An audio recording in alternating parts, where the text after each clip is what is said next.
Hi, I'm Esme. 3 days before Christmas, my parents texted me. Christmas isn't for failures. Then they threw a yacht party for my sister and sent me the invoice, her 19T $900 bill attached to my name. But this story isn't just about a cruel message or a stolen holiday. It's about what came after the moment I sent back one single dollar and something that made them all go silent. Before we begin, what's the worst thing your family's ever said to you during the holidays? Tell me in the comments, I read. Everyone, now let me tell you what happened next. I was sitting at the kitchen table, elbow deep in red construction paper and dried glue. Elijah was humming to himself carefully, cutting out a crooked snowman, while I penciled in little stars on a handmade advent calendar. It wasn't much, just something I did each December since he was 5. One little kindness for each day until Christmas. Candy canes, hot cocoa, extra reading time, a way to make the season feel magical, even if our lives weren't the heater. Coughed behind us, I reached for my tea, now lukewarm, and glanced at my phone as it buzzed against the tabletop. I smiled. The family group chat. Maybe they were finally figuring out Christmas plans. I tapped the screen. Can't wait to see everyone on the yacht. Bring your swimsuits and secret Santa gifts. I stared, then read it again. My name wasn't mentioned, not once. Not Esme, can you bring the desserts again? Not, let's carpool from Mom's. Just nothing. There was a photo attached, Raya posing in a Santa bikini top on a yacht deck, holding a mimosa, grinning like she had no idea what shame was. I could see Mom in the background laughing with a man in a velvet blazer I didn't recognize, and Dad shirtless, already pink from the sun. Everyone looked like they'd been celebrating for hours. Elijah, I said quietly, why don't you go pick a story for bedtime? I'll be there in 5. He nodded, unaware his little socked feet padded down the hallway. I stared at the phone again, thumb frozen over the keyboard. Part of me wanted to reply. Ask, was I supposed to see this? But I knew better. This wasn't a mistake. It was strategic silence, the kind that twists slowly like a knife. Last year flashed across my mind. Raya had a meltdown and couldn't host again, so I had everyone over. My 2-bedroom apartment barely fit 6. Let alone the whole clan. I cleaned for 2 days straight, made a ham with my grandmother's glaze, even printed little place cards with gold foil. No one noticed. They came, they ate, they left. No thank you, no offer to help clean. Mom said, well, at least Raya got a break. I blinked, returning to the present. My phone pinged again this time. It was an email. I opened it without thinking. Subject: shared family expenses, reimbursement. It was from Dad. No message body, just a PDF attachment. I opened it. The document listed catering services, a private DJ luxury napkin rental, who rents napkins, and the deposit for a yacht rental. $19, $900 there at the bottom, it said. Divided among family. Your share, $19. $9,900 paid in advance on your behalf. Please reimburse at earliest convenience. I choked out a laugh, quiet and sharp, like something had cracked. So that was it. Not only had they excluded me, but they were billing me for the party. I wasn't invited to. Elijah, I called. Steadying my voice. Story time. He came running in with, How the Grinch Stole Christmas. Eyes bright. Will Grandma and Grandpa come this year? He asked, settling beside me on the couch. I smoothed his hair. They're really busy this Christmas, sweetheart. He nodded, satisfied, and opened the book. But I wasn't really reading. My eyes blurred on the pages as I thought back every birthday I covered. When Raya forgot every bill I picked up quietly, every emergency loan that became a gift. My sister didn't work. My parents said she was fragile. I was the responsible one, the one they didn't worry about. I never made a scene. That was my mistake. After Elijah fell asleep, I padded back into the kitchen, turned on the light, and stared at the invoice again. Hot. Gall of it, and yet it didn't make me angry the way I thought it would not. Fiery rage, something colder, sharper. I glanced at the fridge. One of Elijah's paper snowflakes fluttered slightly from the vent. It was crooked and lopsided, but it was his. I inhaled slowly, then walked to my desk, opened my laptop, and pulled up my financial dashboard. There it was, every joint account, every shared credit card I'd co-signed just in case Raya needed groceries. I hadn't looked at it in months. One card had a $4 $200 charge for a spa resort. Another had a charge labeled yacht catering deposit. And there were automatic transfers monthly from my backup savings into an account I'd helped set up for Raya. Years ago, I clicked through each tab, reviewed every line. I didn't cry, I didn't scream, I just whispered, "Let's see how they do." Without my silence, the glow from my laptop lit up the room with a quiet intensity. As Elijah slept in the other room, my whisper still lingered in the air. Not out loud anymore, but inside me, not angry, not sad, just done. I took a breath and clicked open the first tab, joint family accounts. Dad had set them up years ago, when I was still the one they could count on, back when I was putting groceries on my card during Raya's transition year. Back when I still believed being useful meant being loved. The screen loaded slowly. I waited, watching the little wheel spin like it was winding up years of resentment. First, the mutual investment account tied to my name and theirs. I clicked through the dashboard, scrolled past the balances, and found the freeze function quiet, reversible. No alert goes out when you pause something, it just stops responding. I clicked it, confirmed. Second, the gift card registry Dad used for family logistics. I'd seen the name on the yacht invoice, a Whole Foods tab, luxury napkins even, a spa credit linked to my payment method. I hadn't noticed until the catering item matched the card number I recognized. Paused. Gone. Third, Raya's emergency credit card, the one she accidentally used to book her Coachella stay 2 years ago, and her Uber glitch and the Vegas spa weekend she said was a misunderstanding. Her card was technically under my business branch. I had applied for it back when she promised to pay for job coaching. She never paid. I hovered over the control panel. This one took a second longer, then I clicked. Access revoked. No warning, no drama, just silence. I sat back for a moment, letting my shoulders settle into the chair. The room didn't feel brighter, but it felt clearer. I opened my PayPal. Next, the family shared email account was still in the contact list, the one they used for vacations and group expenses. Always assuming I'd put the gap, I typed in exactly $1 note for your loyalty napkins. I hit send. That was it. I closed the laptop gently, the way you'd close a book you'd outgrown. Then I grabbed my keys and my coat. Elijah's school let out at 3:05, and I never wanted him to wait a minute on the drive. There he told me all about his Christmas coloring contest, how he'd drawn a snowman on a skateboard. He asked if we could hang it next to last year's paper tree. I nodded. Of course, buddy. We got home just before 4. I heated up some leftover chicken and made him a hot cocoa with extra marshmallows. The way he liked it outside, the sky had already gone soft with sunset as he sat on the couch drawing another snowman. This one with sunglasses. I checked my phone once more. No new messages, no panic, not yet. But miles away on a yacht anchored just off the bay, things were beginning to unravel. Raya, dressed in something designer and barely weather appropriate, reached for her champagne order. Her assistant had sent it via delivery app. All she had to do was swipe. Declined. She blinked. Tried again. Declined. Her smile faltered. She pulled out her phone. This can't be right, she muttered in the lounge below deck. My mother had just opened the vacation fund account on her iPad. The screen said restricted. She refreshed, still locked. Henry, she called out my father.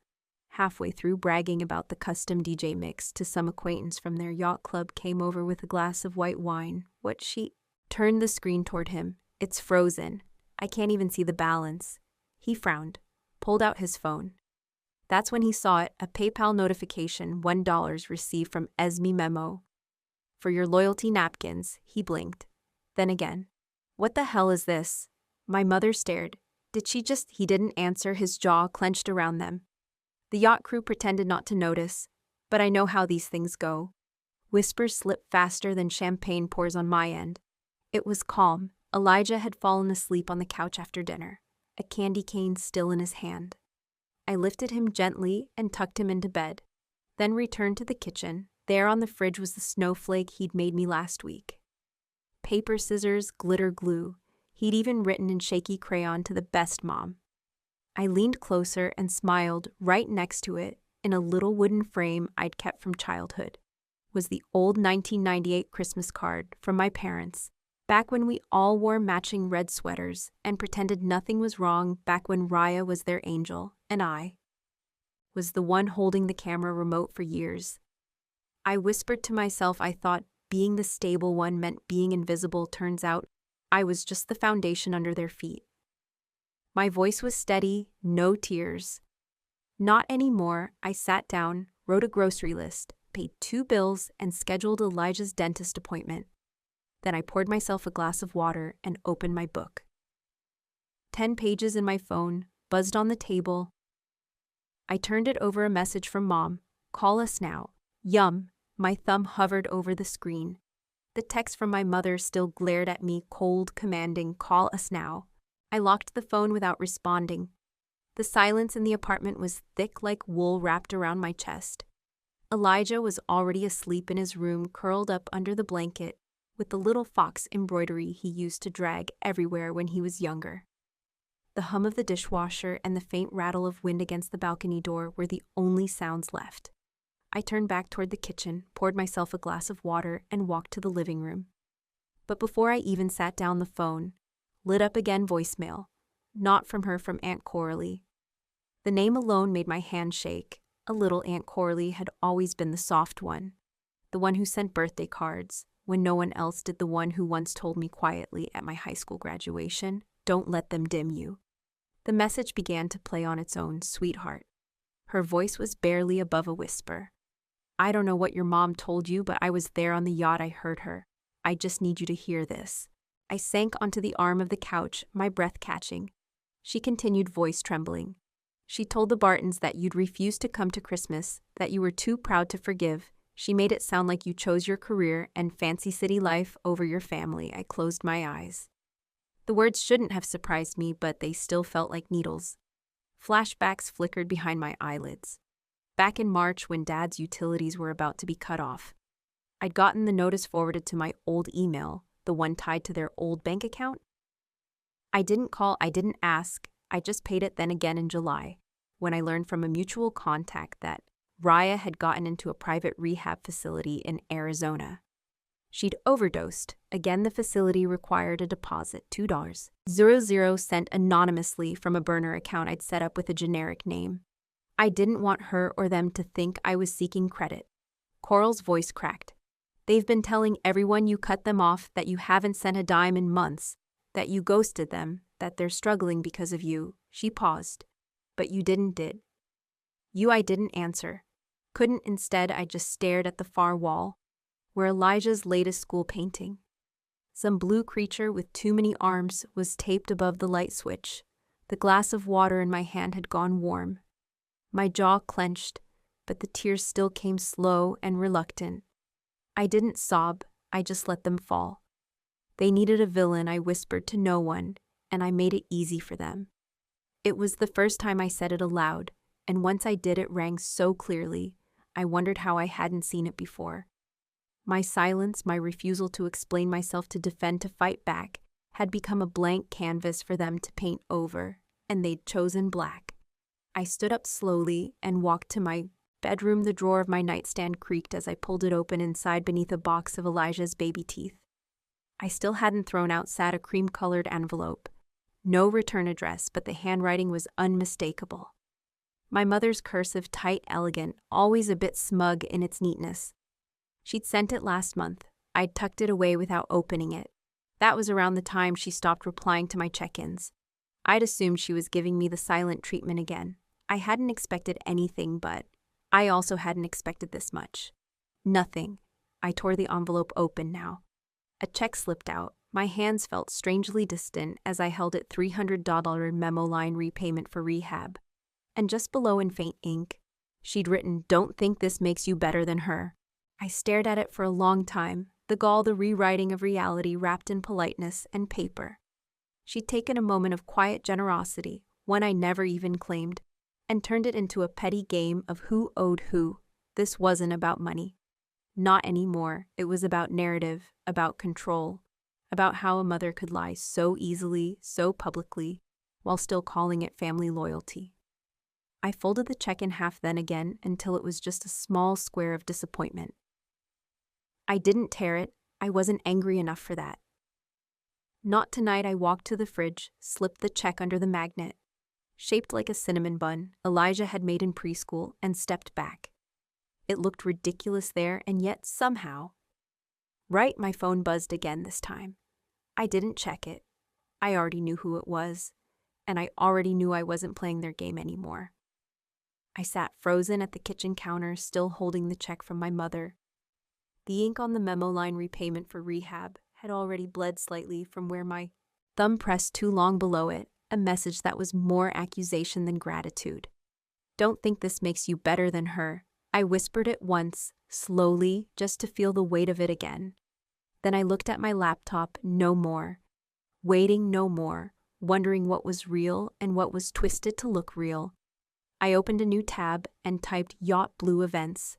San Diego contact their site, loaded with glossy images of sailboats, champagne flutes, and golden sunset smiles. None of them felt as warm as they looked. I filled out their inquiry form, but instead of using my full name, I posed as E. Sable Family Administrator.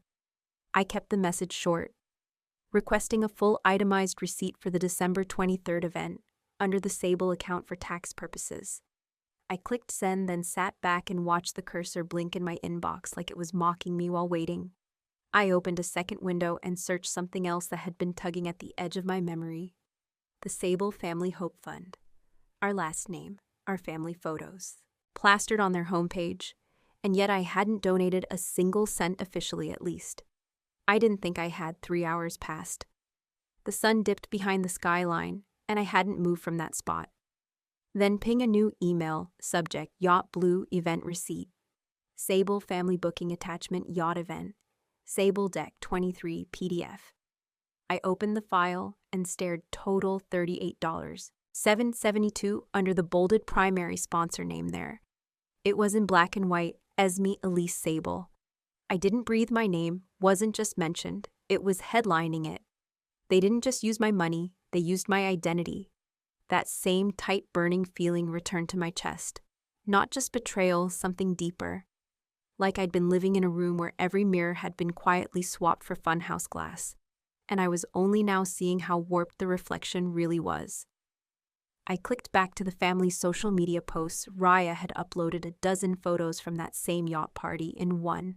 She was holding a champagne glass with a caption, "To my generous sister family first." And underneath hundreds of likes, a few mutual friends had commented, "Esme, you're such a good soul." One even wrote, "Your family's lucky to have you." I closed the tab. The next morning, I drove across town to a modest building with an old painted sign. Sable Family Hope Fund. A little bell above the door jingled as I stepped inside. A young woman at the front desk looked up from behind her monitor. "Hi there, can I help you?" I kept my voice steady. "Yes, I'd like to see the donor file for the foundation." "My name is Esme Sable." Her eyes widened slightly. "Oh wow, sure, give me a sec." She stood and walked toward a back room. "We've always listed you as our second biggest donor, you know." For like 4 years now, my stomach dropped. She returned with a thick folder. "Here's your file copies of every major donation ledgers, even the holiday thank you cards." I took it from her, nodded politely, then stepped aside to read line after line, showed monthly transfers. $100, $3,000, even a couple at $4. $500, each one marked auto-deduct from Act 2247. That was my old checking account, the one I closed after the apartment break-in. 2 years ago, I had set up recurring transfers long before that for a different cause. I never imagined they'd kept them going, or worse, rerouted them. Then I found the stack of thank you notes. They weren't signed by me, the return address on the envelopes, my parents' house. I stood in the lobby for a long second, my pulse roaring in my ears. They didn't just use me. They became me when it was convenient. I stepped outside into the cool December air and just stood there. Cars passed. People laughed in the coffee shop across the street, and I just stood. They didn't just erase me. I said aloud, almost like I was reminding myself of something I already knew. They wore me like a mask.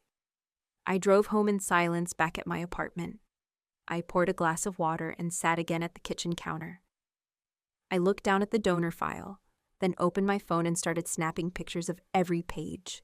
I was done hoping things would make sense. I was gathering proof now. Then my phone rang. I didn't recognize the number, but I answered Esme. It was my boss's assistant. Yes, you've been requested to speak at the Sable Fund's New Year Gala. It says here you're listed as the keynote donor. I didn't say anything. I just looked down at the folder still in my lap. I held the phone to my ear for just a breath longer than necessary, then said evenly, "Tell them I accept." I ended the call without another word and let the silence settle around me like a second skin. Then I picked up my cell and dialed Maya. "I need a hairstylist tomorrow morning," I said, already opening my laptop, "and dig up the full bylaws of the Sable Foundation, especially the clauses around donor rights and public representation." Maya didn't ask questions. She just replied, "You'll have them by noon." That night, after putting Elijah to bed, I sat at the kitchen island and stared at the invitation email again. Gilded fonts, platitudes like philanthropic leadership and family vision. My name was everywhere, but not a single word had been written by me. I didn't need sequins or a stylist's opinion. I chose a simple black satin gown. Long sleeves, high neckline, classic controlled, no sparkle, no escort, just me. I asked Maya to stay with Elijah and left before sunset, making the drive to the Belmere in silence. The hotel was lit up like a movie premiere, valet and burgundy jackets, photographers snapping candid moments of minor local celebrities. I walked past them without pause, the hem of my gown whispering across the marble inside the grand ballroom. The air shimmered with champagne laughter. Crystal centerpieces glittered, but my eyes went straight to the head table where my parents sat. My mother's smile froze mid-sip. My father blinked slowly, then leaned in to murmur something to her. Neither moved to greet me. I didn't expect them to. A staffer approached and led me toward a private waiting area near the stage. "You'll be speaking after the foundation's video montage." "Miss Sable," he said politely. "Thank you," I replied, folding their pre-written speech back into my clutch without looking at it. I already knew what I needed to say. 15 minutes later, I stood backstage as the video ended on the massive screens. Images of my family played, smiling with children standing with oversized checks posing in front of shelters I'd never seen. Then the host took the mic, and now please join me in welcoming the heart behind it all, our second largest donor and guiding light. Ms. Esme Sable. Polite applause, scattered cheers. I stepped into the light. The ballroom hushed as I reached the podium. I set their speech down on the stand, took a breath and folded the paper in half, then again and slipped it into the inside pocket of my gown. "My name is Esme," I said, "and I'm not here tonight because I feel honored." The room stilled, even the clinking of glass stopped. "I'm here because I read a receipt with my name forged on it." Gasps rippled. People turned their heads for years. I continued, "I've been the silent sponsor behind bills. I didn't approve events I didn't attend, and a family name I wasn't invited to use while I was being called the difficult daughter, the distant one I was unknowingly funding. This foundation's operations every single month, from an account they never thought I'd check." I paused, letting the weight of it land. My eyes locked with my father's across the room. He didn't blink. My mother's knuckles were white against her wine glass. "I'm not here to make a scene," I said. "I'm here to make a correction. As of tonight, I withdraw every dollar, every tie, every silence. This," I gestured around the ballroom, "no longer carries my name." A few guests clapped quietly. Others exchanged nervous glances. Then the doors slammed open behind me. "Stop!" Raya's voice rang out brittle and frantic. She strode toward the stage in a half-zipped cocktail dress, heels clicking too fast, makeup uneven. "You're lying," she shouted, snatching a microphone from the corner of the stage. "You said you'd never tell we had an agreement." I turned to her calmly. "Thank you, Raya," I said. "I didn't say it, you just did." Her face crumpled. The room stirred. Several foundation staff exchanged glances. One of them, a woman I vaguely recognized, walked off stage, headset still on. I stepped back from the mic. "Thank you for listening. I said, then turned and walked off stage. I didn't look back, but I didn't need to. My father intercepted me before I reached the corridor. He gripped my arm, not hard, but enough to halt me. His voice was tight, trembling with rage. "You've ruined us." I looked him straight in the eye. "No," I said softly. "I just stopped saving you." I pulled my arm free and stepped past my father without another word. The ballroom lights behind me faded into muffled chatterforks, scraping plates, and the low hum of a shaken crowd. I walked down the marbled hallway toward the entrance, every click of my heels cutting through the confusion I'd just left behind. Outside, the winter air clung to my skin. Cool, still quiet, the kind of silence that falls right before a shift. Just as I reached the valet stand, a woman in a long gray coat stepped forward. She had silvering hair, smart brown eyes, and the posture of someone who had spent a lifetime standing straight in courtrooms. "Esme Sable." She asked. I turned to her, my breath still short from everything that had just happened. "Yes, I'm Lucinda Crowley. I worked with your Uncle Nate. I've been trying to reach you for weeks." His estate file was sealed, but she paused, then handed me a folder thick, worn at the edges. I kept watching. Something didn't add up. I blinked, surprised by how steady her voice was. Everyone else in that ballroom had either shrunk or exploded, but this woman, she felt like truth. We didn't talk more. She gestured to a cafe across the street, and I followed. A few minutes later, we were seated at a small corner table, away from the windows, tucked beneath a quiet chandelier that buzzed just faintly enough to feel alive. Lucinda opened the folder and spread out years of records, some typed, others handwritten, some highlighted in faded orange. I recognized my name again and again. 3 separate bank accounts, all co-signed by Esme Sable. One account had been closed 5 years ago. One defaulted, one still active with a recent withdrawal of $90. 0 marked as a reallocation. Lucinda slid that one toward me. "This transaction happened 6 months ago, filed under your social security number, tied to your name." My stomach dropped. "I didn't sign this," I said. My voice was low, but certain. "I never even knew these accounts existed." "I believe you," she said. "I've worked in estate law 38 years. I know forged signatures when I see them. And your uncle, he was very clear. He wanted to protect you. He left something for you that stopped me." "Left me something," she nodded. "A trust for your education and housing. But by the time I tried to follow up a year after his passing, your name had been removed from the beneficiary list. The trust had been rerouted through a different account, an entity labeled the Sable Foundation. Sound familiar?" I nodded slowly, remembering the check stubs, the donation receipts they used to wave in front of me like proof of virtue. They were using it to look good, to fund events, image work, and that came from what my uncle left me. Lucinda didn't answer. She didn't have to. I sifted through more papers there. It was an old hand-signed trust agreement with my full name and the original terms: full tuition, graduate housing, monthly living stipend, none of which I ever received. "I thought it was just that they didn't believe in me," I murmured. "I thought I was just the failure." Lucinda's voice softened. "You were erased in public, but in private. They harvested you." My breath caught. That was the word, harvested. Every time they dismissed me, every time I was told to sit quietly, or not embarrass the family, they were cashing in on something meant for me.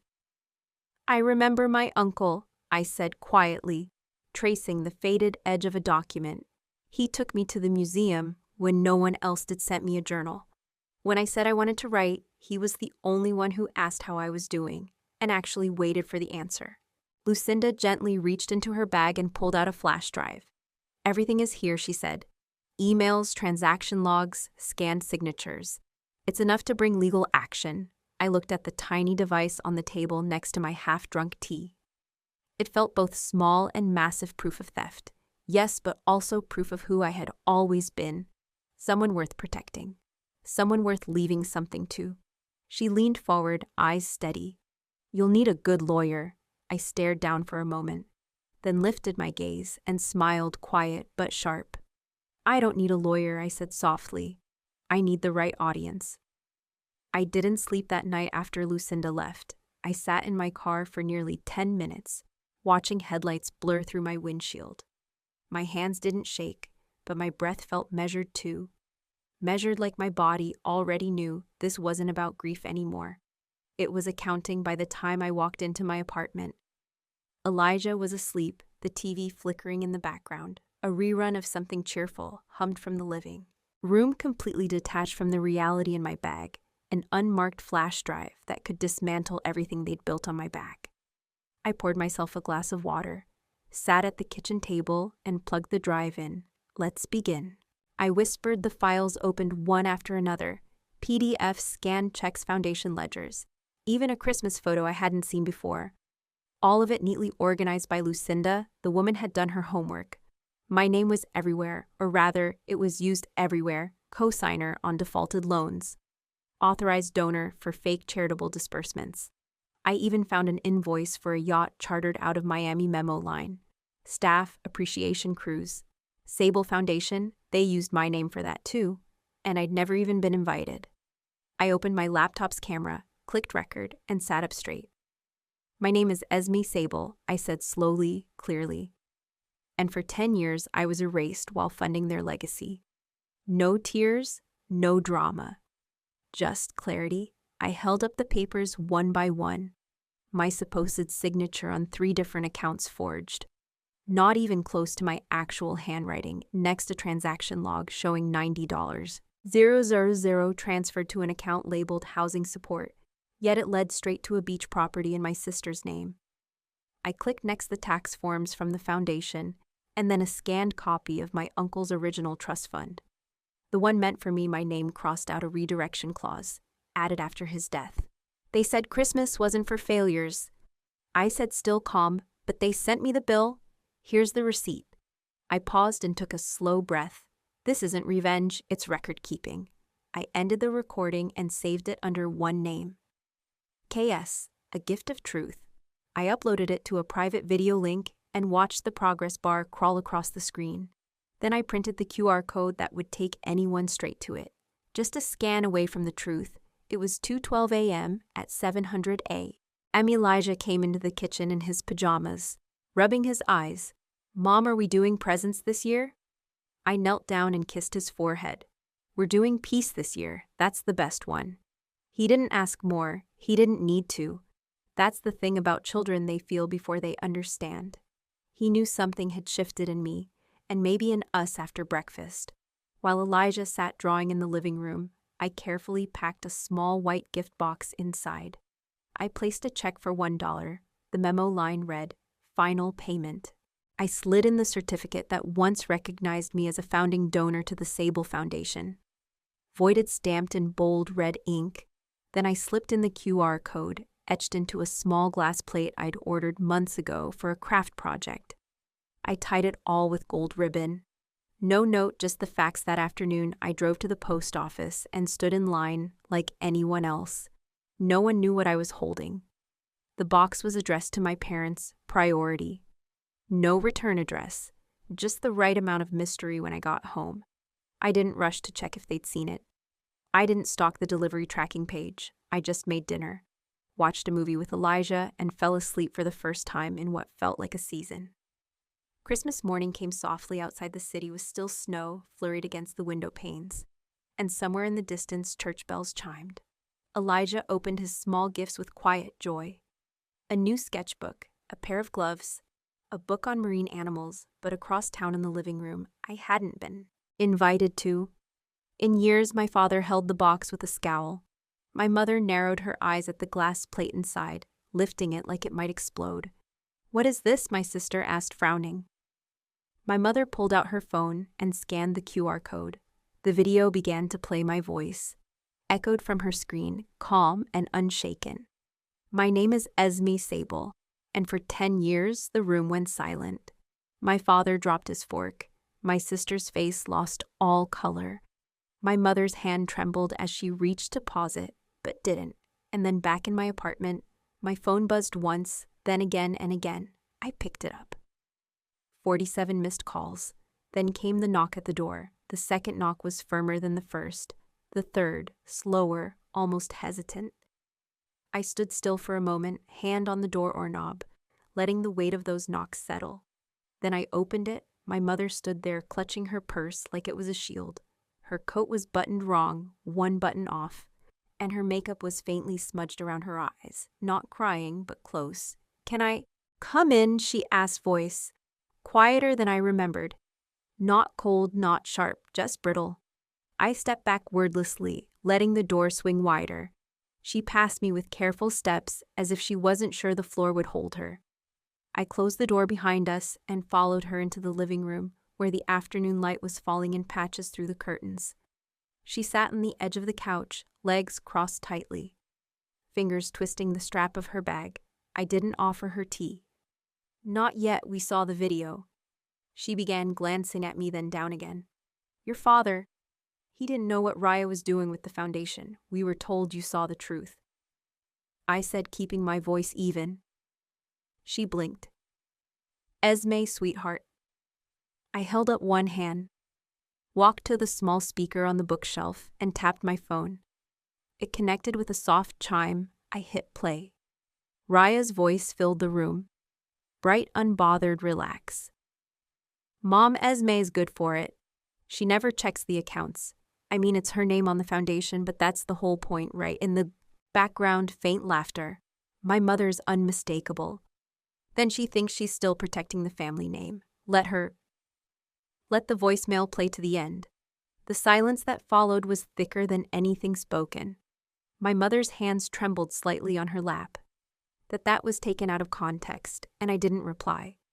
I walked to the kitchen, boiled water, and poured 2 cups of tea. One for her, one for me. I placed hers on the table in front of her, untouched. I sat across, cupping mine between my palms. "I'm not here to yell," I said, meeting her eyes. "I'm here to end this well." She blinked again, slower this time, and when I reached to the side table and picked up a small cream-colored envelope, sealed hand rest in cursive. I placed it gently beside her tea. She looked down at it, unsure. "It's a letter," I said, titled, "Inheritance. Redefined. I've forfeited any and all claims to the family estate.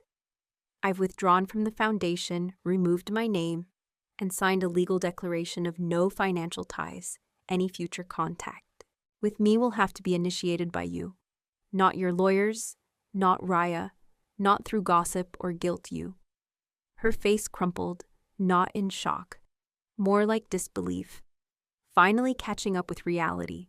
"But we're family." I nodded. "Yes, and you once told me Christmas wasn't for failures." So I built a new definition, a new tradition. One where I am no longer required to bleed silently so others can smile. "You'll regret this," she whispered, voice catching. "Someday when the dust settles." "No," I said, standing slowly. "What I regret is waiting this long to see things clearly." She didn't answer, just sat there, small in her coat, hands on the envelope like it might burn her. From down the hall, Elijah's laugh echoed faintly.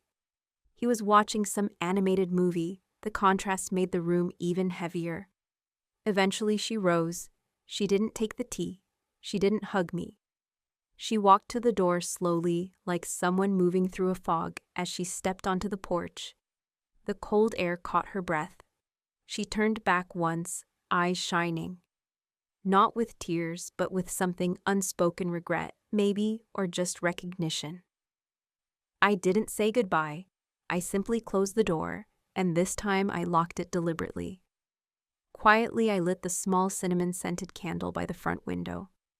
The flame flickered softly, its glow catching in the glass, as snow began to fall again. Light, steady, silent outside the street was mostly dark. Porch lights glowed faintly, but ours felt different, quieter, safer behind me. The door clicked into place, locked with the finality of someone who had nothing left to explain. I exhaled slowly from the kitchen. I could hear Elijah's laughter drifting in light and unbothered as he tried to explain a card trick to Maya, who clearly wasn't buying it somewhere deeper in the apartment. The jazz station hummed low and steady, the bass line warm like an old friend settling in. This wasn't the kind of Christmas I grew up with. There were no strings of antique ornaments passed down from Anne's side. No roast turkey centerpiece or pretended cheer around a carved mahogany table. There were no matching sweaters, no family politics played out over wine, and thank God, Instead, there were mismatched mugs filled with cider, a small dollar store tree blinking in the corner, and people who had come. Not because they were supposed to, but because they wanted to. Maya had brought her signature orange cranberry scones. Miss Greta from next door brought her famous sweet potato pie.